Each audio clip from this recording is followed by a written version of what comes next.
हम लोग मुसलमान हैं, हम शान वतन हैं, हकदार वतन हम दिलो जान वतन। सुभान अल्लाह सुभान अल्लाह। हमने तेरे परचम को बुलंदी पे उड़ाया, जंजीर गुलामी से भी आजाद कराया।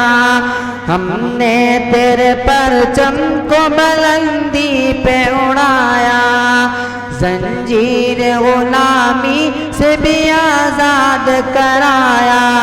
सोने की बिछड़िया तुझे हमने ही बनाया।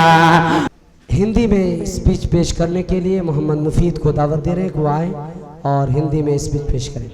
मोहम्मद मुफीद जल्दी आइए। अस्सलामु अलैकुम वरहमतुल्लाहि वबरकातुहू। वालेकुम सलाम। ये बात हवाओं को बताए रखना, रोशनी होगी चिरागों को जलाए रखना। लहू देकर जिसकी हिफाजत की शहीदों ने, ऐसे तिरंगे को सदा दिल में बसाए रखना। बहुत खूब। स्वतंत्रता दिवस भारत के इतिहास में सबसे महत्वपूर्ण दिनों में से एक है। यह वह दिन था जब 15 अगस्त 1947 को 200 वर्ष ब्रिटिश शासन से आज़ादी मिली थी। तब से इस दिन को भारत के इतिहास में स्वतंत्रता के रूप में मनाया जाता है। ना मुझे धन चाहिए और ना मुझे धन चाहिए, बस अमन से भरा वतन चाहिए।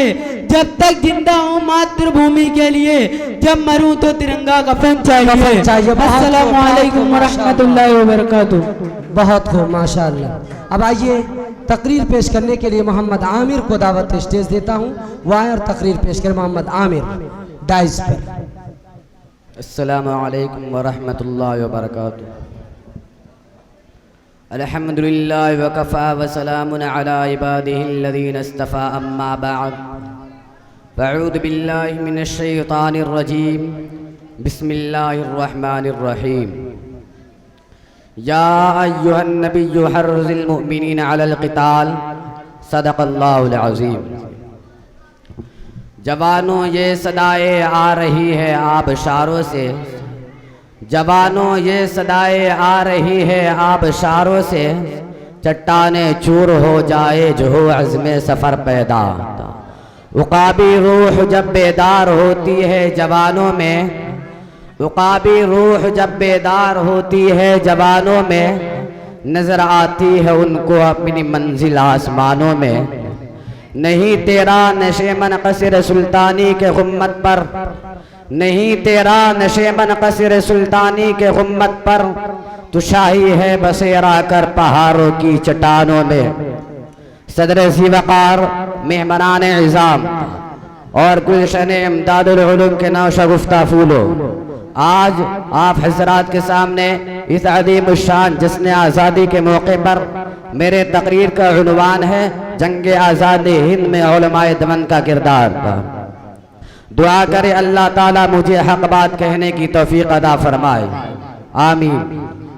हज़रात, जब हम तारीख़ का मुताला करते हैं और तारीख़ की किताबों की वर्क गर्दानी करते हैं तो हमें ये बात रोज़ रोशन की तरह आया मिलती है कि सैयदना हज़रत आदम अलैहिस्सलातु वस्सलाम से लेकर आखिरी नबी आका इनामदार मदीने के ताजदार शहंशाह दो आलम ताजदार अरब इमामुल अंबिया सैयदुल मुरसलीन अहमद मुजतबा मुहम्मद मुस्तफ़ा अरबी सल्लल्लाहु अलैहि वसल्लम तक जितने भी दौर गुजरे हैं, हर दौर में हक़ व बातिल का टकराव और तसादम रहा है। हर दौर में हक़ ने बातिल की ललकार और चैलेंज को कबूल किया और हर चहार दाग आलम में बातिल के छक्के छोड़ाए।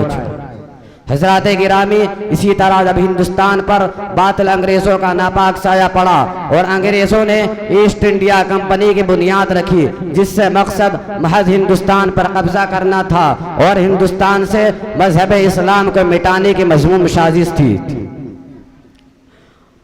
बिलाखिर जब हिंदुस्तान पर बातिल अंग्रेज़ों ने अपना कब्जा जमा लिया तो मुसलमानों पर तरह तरह के जुल्म और सितम के पहाड़ तोड़ने लगे और मुसलमानों की मजहबी किताबों पर और मुसलमानों की मजहबी किताबों पर पाबंदियां लगाने लगे, तो उसी वक्त बातिल अंग्रेजों के मुकाबला के लिए उलमाए देवबंद अंग्रेजों के रास्ते में एक आहीनी दीवार बनकर हाइल हो गए। और उस नाजुक दौर में जिसने सबसे पहले इल्मे बगावत बुलंद किया था वो ज़ात शाह अब्दुल अजीज इब्ने वलीउल्लाह मुहद्दिस देलवी की थी। शाह अब्दुल अजीज का फतवा क्या था? गोया एक बरक़ामा था जो दुश्मनों की नकले तमन्ना पर गिरा और अंग्रेजों की नींदें हराम हो गई। जगह जगह आज़ादी के शोले भड़कने लगे, जगह जगह आज़ादी के परचम लहराने लगे, सीनों में वलवले मचलने लगे, हौसलों ने अंगड़ाइयाँ लेनी शुरू कर दी और दुश्मनों को भगाने की एक साजिश और एक कोशिश दारुल उलूम देवबंद का क़याम अमल है, जिससे बेशुमार आज़ादी के परवाने तैयार हुए। उन्हीं परवानों में से एक वो ज़ात थी जिसे हम आज मौलाना कासिम नानोतवी रहमतुल्लाह अलैह के नाम से याद करते हैं। उस मर्द मुजाहिद ने 1866 में दारुल उलूम देवबंद की बुनियाद रखी। इस सोच और इस फिक्र को लेकर के इसके अंदर ऐसे अफराद पैदा किए जाए जो मजहब इस्लाम और मुसलमानों का दर्द अपने दिल में लिए हुए हो।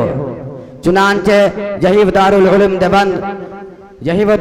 देवबंद है जिसने मुहर्रिक आज़ादी शेखुल इस्लाम हज़रत मौलाना सैयद हुसैन अहमद मदीरी रहमतुल्लाह अलैह जैसे शख्सियत को जन्म दिया।